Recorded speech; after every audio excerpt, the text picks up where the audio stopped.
नमस्कार, hornbill TV देख रहे हैं आप। मैं हूं आपके साथ विशाल कर। खबरों की शुरुआत करेंगे। अल्मोड़ा हादसे में किसी ने अपने बच्चों को खो दिया तो किसी ने अपने माता पिता को खो दिया। इस हादसे से राज्य के सभी लोगों के हृदय को गहरा आघात पहुंचा है। हादसे में एक मासूम ऐसी भी है जिसने 3 साल की उम्र में अपने माता पिता को खो दिया। सीएम धामी ने एक्स पर पोस्ट कर लिखा कि हमारी सरकार ने दुर्घटना में अपने माता पिता को खोने वाली शिवानी बिटिया की देखरेख और शिक्षा की जिम्मेदारी उठाने का संकल्प लिया है, जिससे बच्ची अपने जीवन में आगे बढ़कर खुद के और अपने माता पिता के सपनों को साकार कर सके।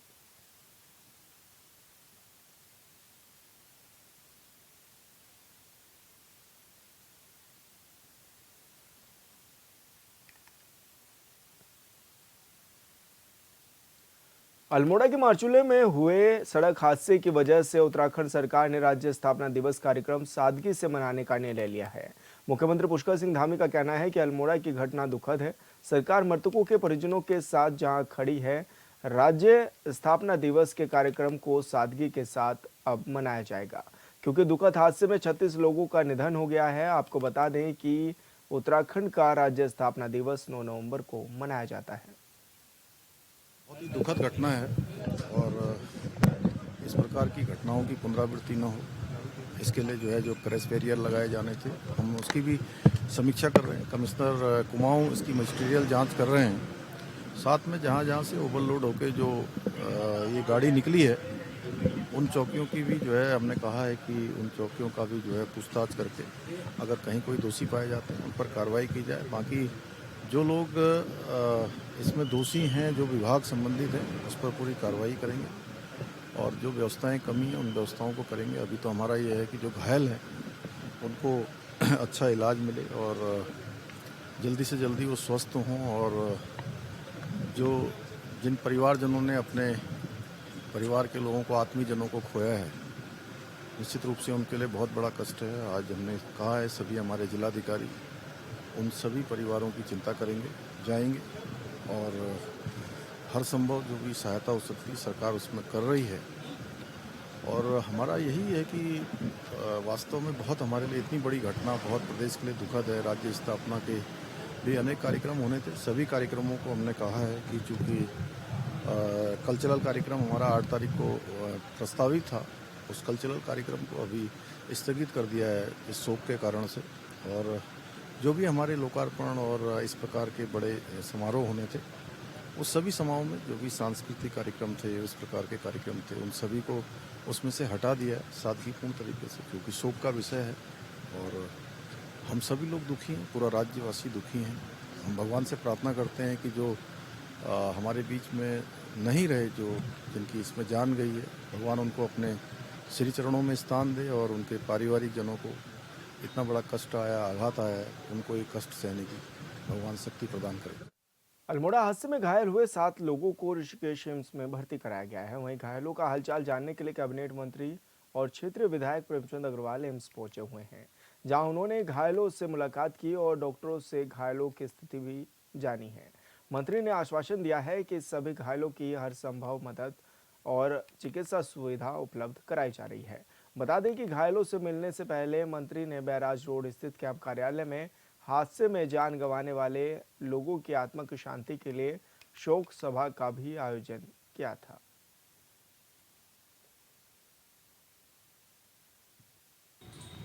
इलाके में हुई, जहां एक बस में सवार 36 लोग आज दुनिया में नहीं है और बहुत से लोग उसमें घायल हुए हैं। रामनगर, हल्द्वानी और एम्स ऋषिकेश उनको इलाज के लिए लाया गया और निश्चित रूप से माननीय मुख्यमंत्री जी ने मौके पर पहुंच के और अन्य हमारे जो मंत्रीगण हैं, अधिकारीगण हैं, सब ने अपने अपने क्षेत्रों में जायजा भी लिया है, मरीजों का हाल भी जाना है। मैं स्वयं अभी एम्स ऋषिकेश मैं उन 7 जो घायल हैं उनको मैं देखने गया।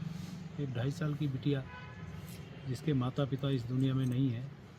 अब आप कल्पना करिए क्या स्थिति होगी उस परिवार की। इस प्रकार का हादसा हुआ है, बहुत दुखद।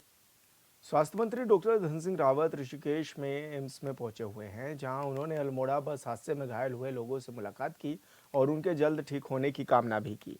वहीं धन सिंह रावत का कहना है कि 3 मरीजों को अल्मोड़ा से एयरलिफ्ट कर ऋषिकेश लाया गया है और अन्य घायलों को हल्द्वानी और काशीपुर में भी भिजवाया गया है।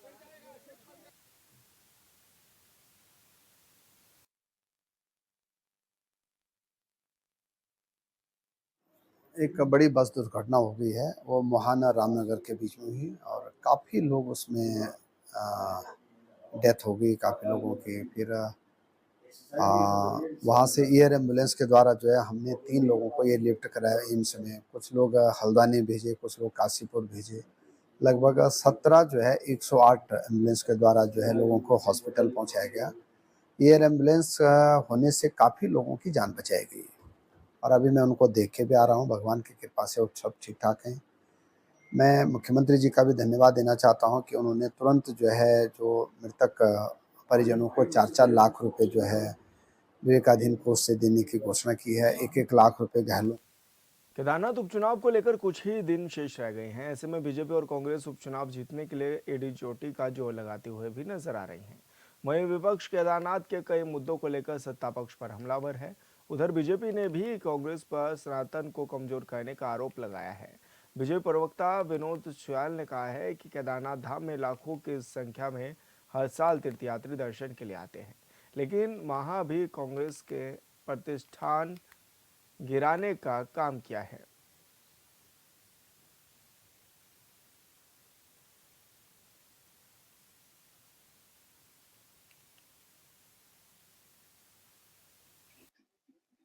कांग्रेस ने आज से नहीं, उनका इतिहास रहा है कि उन्होंने सनातन पर कुठाराघात करने का और सनातन को कमजोर करने का कांग्रेस ने कभी भी मौका नहीं छोड़ा है।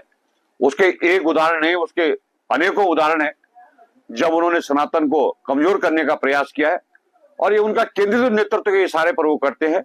वो तो केवल कठपुतली है। इसलिए उन्होंने जो विश्व प्रसिद्ध है भगवान भोले शंकर का, जहां पर लोग आकर केदारनाथ में जो है तो आना जो है तो अपना सौभाग्य समझते हैं, उस धाम की भी प्रतिष्ठा गिराने का काम कांग्रेस ने किया है। और ये काम कांग्रेस करती आ रही है। सनातन को कमजोर करने का काम कांग्रेस पहले से करती है।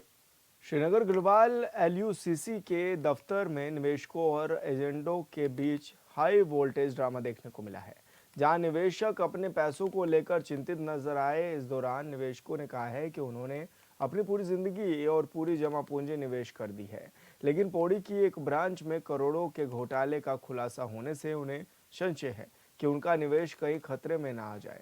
श्रीनगर गढ़वाल में स्थित शाखा के दफ्तर में दिन भर निवेशकों और एजेंटों के बीच निवेश की सुरक्षा को लेकर भीड़ लगी रही। इस बीच सोसाइटी के ब्रांच के अधिकारियों ने निवेशकों और एजेंटों को जल्द ही सब ठीक होने का आश्वासन भी दिया है।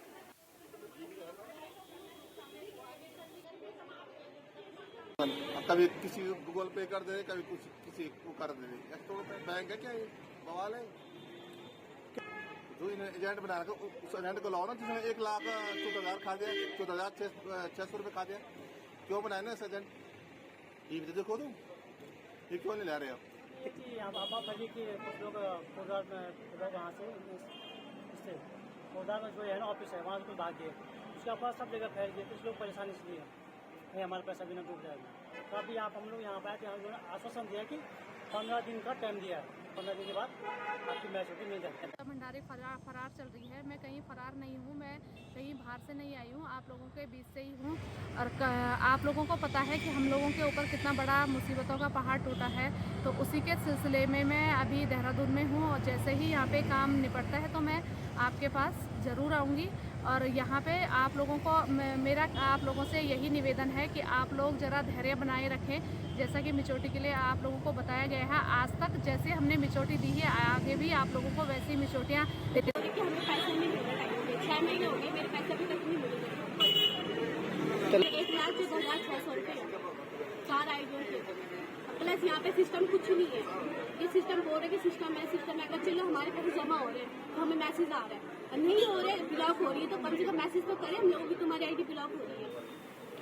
कुमाऊं के सबसे बड़े कॉलेज एमबीपीजी कॉलेज में छात्र संघ चुनाव को लेकर पिछले कई दिनों से छात्र नेता प्रदर्शन करते नजर आ रहे हैं। वहीं सोमवार से छात्र नेताओं ने भूख हड़ताल की भी शुरुआत कर दी है। भूख हड़ताल पर बैठे छात्र नेता अजय ने बताया है कि हम चुनाव को लेकर पिछले कई दिनों से लगातार धरने पर बैठे हैं, लेकिन प्रशासन इस ओर ध्यान नहीं दे रहा है, जिसके चलते अब हमने आमरण अनशन भी शुरू कर दिया है। छात्र नेता ने आरोप लगाते हुए कहा है कि कॉलेज प्रशासन केवल आश्वासन पर आश्वासन दिए जा रहा है।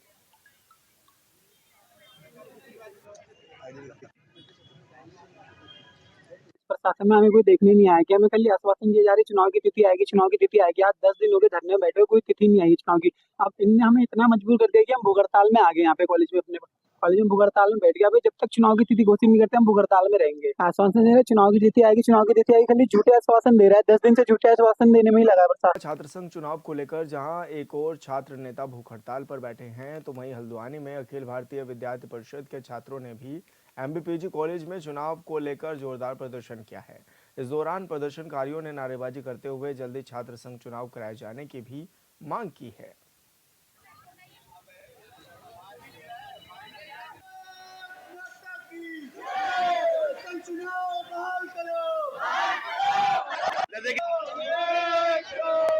जैसा कि आप सभी को पता है, विद्यार्थी परिषद विद्यार्थियों के लिए 365 दिन साल में काम करता है। विद्यार्थी परिषद अभी तक बहुत ही शांतिपूर्ण तरीके से प्राचार्य द्वारा ज्ञापन भेज रहा था कि छात्र संघ तिथि, छात्र संघ चुनाव बहाल करा जाए, लेकिन सरकार इस पर बिल्कुल भी ध्यान नहीं दे रही है। बहुत से छात्र नेताओं ने तैयारियां कर रखी हैं, बहुत सा उनका पैसा लग चुका है, लेकिन सरकार ने अभी तक कोई भी तिथि घोषित नहीं करी है। तो विद्यार्थी परिषद आज अपना धरना प्रदर्शन से यह कहना चाहता है सरकार से कि जल्द से जल्द छात्र संघ चुनाव बहाल करे जाए। 365 दिन जब कॉलेज खुला रहता है, जब भी कॉलेज में कुछ काम होता है, तो वहाँ पर विद्यार्थी परिषद छात्रों के हित में हमेशा खड़ा रहता है। और ऐसे ही आज जब छात्रों के हितों की यहाँ पर बात कही जा रही है, छात्र संघ चुनाव एक महत्वपूर्ण भूमिका निभाता है छात्रों के यहाँ पर विकास में। लेकिन जो भी कॉलेज प्रशासन या यूनिवर्सिटी द्वारा छात्र संघ चुनाव की तिथि घोषित नहीं की जा रही है, छात्र संघ चुनाव को जल्द से जल्द घोषित नहीं किया जा रहा है, उसको डिले करने की कोशिश की जा रही है, तो उसके विरोध में आज यहाँ पर अखिल भारतीय विद्यार्थी परिषद हल्द्वानी इकाई द्वारा विरोध प्रदर्शन किया गया है। और इसमें हमारी ये मांग है कि छात्र संघ चुनाव की तिथि जल्द से जल्द घोषित हो। लेकर अलग अलग शहरों में इस तरह के छात्र प्रदर्शन भी करते हुए नजर आ रहे हैं। छात्र संघ चुनाव को जल्द कराने की मांग भी कर रहे हैं और अब छात्र भूख हड़ताल पर भी चले गए हैं, जहां वो मांग कर रहे हैं राज्य सरकार से कि कॉलेजों में चुनाव कराए जाएं, छात्र संघ के चुनाव कराए जाएं, और इसको लेकर लगातार प्रदर्शन करते हुए छात्र नज़र आ रहे हैं। तो वहीं हल्द्वानी के एमबीपीजी कॉलेज में भी प्रदर्शन किया गया और ये मांग की गई कि जल्द से जल्द चुनाव होने चाहिए, छात्र संघ चुनाव को बहाल किया जाना चाहिए। इस तरह की मांग छात्रों की है और लंबे समय से ये मांग चलती भी आ रही है। हालांकि इसको लेकर पहले भी कई तरह के प्रदर्शन हो चुके हैं। और संवाददाता पंकज सक्सेना हमारे साथ फोन लाइन पर जुड़ गए हैं। पंकज, क्या कुछ जानकारी मिल रही है, किस तरह के प्रदर्शन अभी जारी है हाल फिलहाल में, और अब तो ये भी कहा जा रहा है कि छात्र भूख हड़ताल भी कर रहे हैं? हाँ जी, कि बताना चाहूंगा जो पिछले कई दिनों से जो है छात्र संघ चुनाव की मांग को लेकर एमबीपीजी कॉलेज में जो है धरने पर बैठे हुए थे और कई प्रदर्शन कर रहे हैं। कुछ ने छत पे कूदकर आत्मदाह करने की भी धमकी दी थी। वह पिछले 2 दिनों से सूरज जो छात्र नेता है जिसने भूख हड़ताल शुरू कर दी है, उसका साफ तौर से कहना है कि हमने इस चुनाव को लेकर पिछले 2 साल से लगातार तैयारी करते, लेकिन चुनाव आयोग और कुलपति के द्वारा जो चुनाव को रद्द कर दिया गया, जिससे सभी छात्रों का भविष्य अंधकार में डूब गया है। और साफ तौर से चेतावनी देते हुए कहा कि अगर चुनाव की तिथि जल्द घोषित नहीं की गई तो वो आत्मदाह करने के लिए मजबूर होंगे। उन्होंने ये भी कहा है कि अगर हम लोग अभी सिर्फ जो है भूख हड़ताल कर रहे हैं, शांतिपूर्ण तरीके से प्रदर्शन कर रहे हैं, अगर तिथि जल्द घोषित नहीं की गई, क्योंकि मैं आपको बताना चाहूंगा कि 9 तारीख से जो है परीक्षाएं की तिथि भी घोषित कर दी है कुमाऊं विश्वविद्यालय की तरफ से। उनका कहना है कि अगर चुनाव वो परीक्षाएं हो गई तो चुनाव किसी भी कीमत पर नहीं हो सकते। तो इन्होंने कहा या तो चुनाव जो परीक्षाओं की तिथि को आगे बढ़ाया जाए और चुनाव की तिथि को जल्द घोषित किया जाए। जी तो पंकज, अब आगे क्या कुछ प्लान भी कर रहे हैं छात्र, क्या कुछ उनका आगे का रहने वाला है, कुछ इस बारे में भी बातचीत हो पाई है? अधिक उनका ये कहना है कि लगातार हम लोग पिछले कई दिनों से प्रदर्शन कर रहे थे और ये प्रदर्शन शांति प्रदर्शन, लेकिन धीरे धीरे प्रदर्शन उग्र होता जा रहा है। लेकिन सूत्रों का मानना ये भी बता रहे हैं कि जल्दी तिथि की जो तारीख चुनाव की तिथि जो जल्दी तय हो जाएगी, क्योंकि अखिल भारतीय विद्यार्थी परिषद भी आज जो एमबीपीजी कॉलेज में पहुंचा और कहना चुनाव के समर्थन में उन्होंने भी जुलूस और नारेबाजी की। तो इससे कहीं ना कहीं राजनीतिक स्टंट भी हो रहा है और जहां तक सूत्र बताते हैं कि जल्द ही चुनाव की तारीख भी घोषित की जा सकती है। जी बिल्कुल पंकज, बहुत बहुत शुक्रिया आपका तमाम जानकारी साझा करने के लिए। देहरादून में 4 दिवसीय छठ महापर्व की शुरुआत भी होने वाली है और इसको लेकर लगातार अब ये भी देखा जा रहा है कि समिति की ओर से घाटों की साफ सफाई भी की गई है। घाटों पर ज्यादा भीड़ भाड़ को देखते हुए जरूरी प्रबंध भी किए गए हैं। देहरादून में करीब 30 जगह पर छठ पूजा की जाएगी और बिहारी महासभा के अध्यक्ष लल्लन सिंह ने भी इसको लेकर कहा है कि पूरी तैयारी इस बार की जा रही है और साथ ही छठ पूजा में इस्तेमाल होने वाली सामग्री बिहार से ही बनकर देहरादून में आ रही है, जिसे कई दुकानदार बेच भी रहे हैं। आज नहा खा से पर्व की शुरुआत हो गई। सुबह सुबह लोग लौकी के तकारी भात के साथ खा के शुद्ध होके आज से व्रत शुरू कर देवलन जा। कल खरना के जो कार्यक्रम होला, खरना के व्रत तेरह व्रतिया दिन भर व्रत करके निर्जला व्रत करके शाम में खीर और रोटी लोग खाला और फिर अगला दिन 36 घंटा खातिर व्रत प्रारंभ हो जाला, जो 7 तारीख के शुरू हो जाई। शाम के डूबते हुए सूरज के अर्घ के साथ पहला अर्घ हुई, उसके बाद 8 तारीख के सुबह उगते सूरज के अर्घ दे के व्रत के समापन हुई। मैं छठ महापर्व के हार्दिक बधाई और शुभकामना देता हूं। बिहारी महासभा की तरफ से इस बार छठ के लिए 8 घाटों पे व्यवस्था किया जा रहा है देहरादून में, जिसमें प्रमुख तौर पे सबसे पहले टपकेश्वर के घाट से बिहारी महासभा ने पूजा कराना और व्यवस्था कराना शुरू किया था।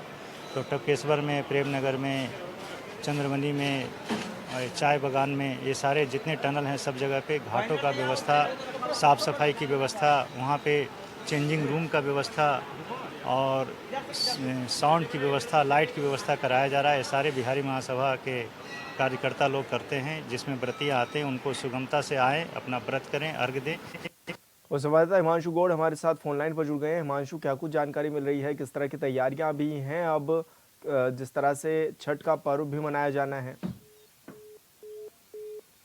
लगता है संपर्क हमारा टूट गया है, दोबारा उनसे जुड़ने की कोशिश करेंगे। तो आपको बता दें कि नहाय खाए से तैयारियों की शुरुआत हो जाती है। छठ पूजा को लेकर पूरी तैयारियां भी की जा रही हैं। 11वें ज्योतिर्लिंग और प्रथम केदार के रूप में जाने वाले केदारनाथ धाम में भगवान शिव के पृष्ठभाग की पूजा होती है। वहीं द्वितीय केदार महेश्वर धाम में नाभि की पूजा की जाती है। इसी तरह तृतीय केदार तुंगनाथ धाम में भुजाओं के दर्शन भक्तों को प्राप्त होते हैं। तो चतुर्थ केदार तुंग रुद्रनाथ में भगवान शिव के एकानन स्वरूप मुख्य भाग के दर्शनों का पुण्य लाभ भी अर्जित होता है।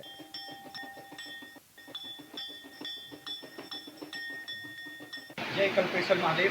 ये पंचम केदार कल्पेश्वर महादेव है, जो कि 12 महीने खुला रहता है। कल्पेश्वर महादेव मंदिर उर्गमघाटी के देवग्राम में विराजमान है। यहाँ 12 महीने पूजा अर्चना की जाती है। बाकी 4 केदार 6 महीने के लिए बंद हो जाते हैं, जबकि कल्पेश्वर महादेव 12 महीने खुला रहता है। शीतकालीन आप बाबा कल्पेश्वर महादेव के दर्शन यहाँ कर सकते हैं। यहाँ सुबह 4 बजे से लेकर शाम को 7 बजे तक लगातार पूजा अर्चना की जाती है और आप भी भगवान कल्पेश्वर महादेव के दर्शन शीतकाल में कर सकते हैं। उत्तराखंड की राजधानी देहरादून में एक कार्यक्रम का आयोजन किया गया, जिसमें राज्य के मुखिया पुष्कर सिंह धामी ने मेजर जनरल जीडी बख्शी की लिखी पुस्तक हिस्ट्री ऑफ हिंदुज्म का विमोचन किया है। पुस्तक विमोचन कार्यक्रम को संबोधित करते हुए सीएम धामी ने हिस्ट्री ऑफ हिंदुज्म किताब का जिक्र करते हुए पहले और अब की सरकार के फैसलों पर जोर भी दिया है।